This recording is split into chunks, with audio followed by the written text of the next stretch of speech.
Hi guys, welcome to my channel. Today I am going to talk about the unasked for, popular and unpopular opinions I have about the general behavior K-poppies exhibit and about your oppas and unnies. I am not going to add any disclaimer because you all read the title of the video knew what y'all were getting into when you clicked on the video. I have really been wanting to make a video like this for a long time, so without wasting any more time, let's get this bread. K-celebrities deal with the hardest shit thrown at them for doing nothing problematic at all. I realize a lot of K-celebrities don't educate themselves about different cultures and what is offensive to people of other ethnicities, and that is wrong. There is no denying that, but today I'm not talking about that. I'm talking about K-pop celebrities having scandals for breathing. I read an article on All K-pop 2 days ago saying how a female Korean celebrity was criticized for being seen having fun while her country was dealing with the coronavirus, which is hikey dumb. K-netizens are acting like she started the virus, got treated and celebrated it. Another article I read was where a celebrity was being criticized for not donating to the coronavirus victims. Like, no, you don't know if they donated or not. Some people like to keep these things private. An idol having to publicly apologize for putting too much soy sauce in other group's chicken. Like, what the actual fuck? K-pop stans only care about mental health when something major happens. Most K-pop stans don't actually care about mental health. They always only preach about love when a news of an idol committing suicide comes up, and forget about it a week or two later. They all send hate to popular idols and groups and send them death threats for getting views on YouTube, earning more money and more popularity than the group that they stan. But then when something major happens again, they start preaching about love again, like they weren't just telling someone they cannot sing, rap or dance. It is okay to not like a comeback or a few songs released by your faves. I think it is okay to not like some songs and comebacks released by your fave group or solo artist, and fans should not be slammed for saying so. For example, I'm an ARMY, but Boy With Love wasn't it for me, and it took me a few listens before I started liking Feel Special by Twice, and I don't vibe with Miracle by GOT7. They are not bad songs, they are amazing, but I would skip them if they came on shuffle, and it is not a bad thing. You cannot like every song released by a particular artist, mostly because artists are experimental, so if you don't vibe with a certain type of song, you don't vibe with it, and you don't have to force yourself to like each and every song. Y'all need to get off of Jennie's back.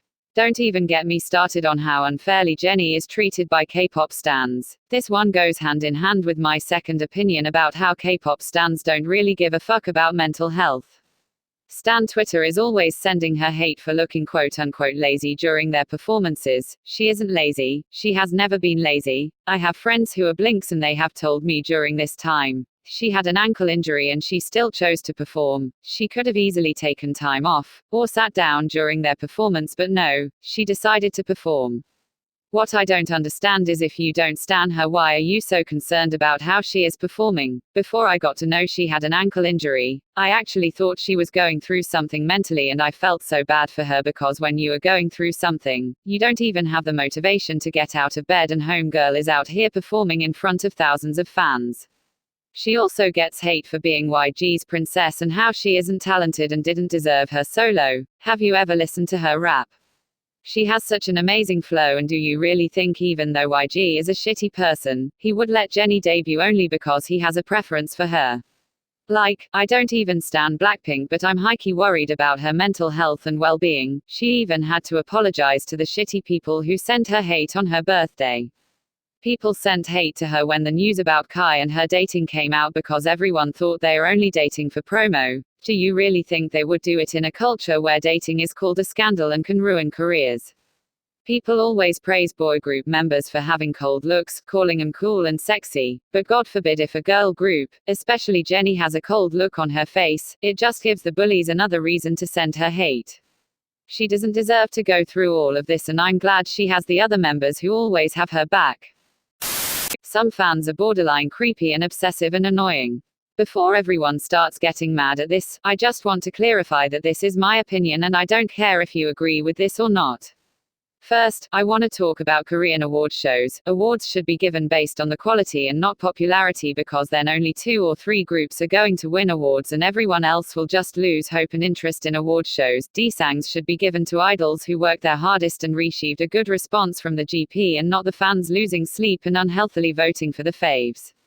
I also find it borderline creepy how fans stay up at night and skip meals to watch live performances of the groups too. Like, no Jan. You can watch it in the morning, go to bed, or invest your time in studying, unless you are buying merches and tickets for the concerts yourself, instead asking your parents to pay for them. Like, it is okay to ask them once or twice, but if they tell you they cannot afford it, don't throw tantrums, dreaming about the why and life that your bias will see you in the crowds and ask you to come backstage and have babies with you. Chungha's stylist deserves a raise. This is a short one, but I think Chungha has the best stylist in K-pop. She is always dressed so well and always looks so pretty. It seems like her stylist lets her put her own creativity in, but also know what suits Chungha's face and body type the best according to each concept. I cannot even. She has never once looked bad in anything she has worn. One reason could also be that her stylist is only focusing on her, as opposed to groups which have 3 or more members, but there are multiple soloists who don't get the best dresses and stage outfits. SM and Red Velvet were smart to choose Zimzalabim as the title track. I don't like Zimzalabim, God I don't, but I think SM and Red Velvet were smart to choose it as the title track instead of a much better song Sunny Side Up, because it is a memorable song. Even if you hate the song, you cannot deny the fact that you know how the song goes and can't get it out of your head days after accidentally listening to the song, and everyone knows how it goes even if they have listened to the song only once, like Zimzalabim zim zimzalabim zim zimzalabim zim zim, and it's a song that people kept talking about and made Red Velvet even more popular than they already are. That is all for today. Thank you for listening to me. Feel free to agree or disagree in the comments section, and also write your own unpopular opinions down below. I almost forgot lololol. If you enjoyed the video, please like it and subscribe to my channel. And follow me on Twitter, @cruelkth, and Instagram, @studio.kth. Be kind, see ya later.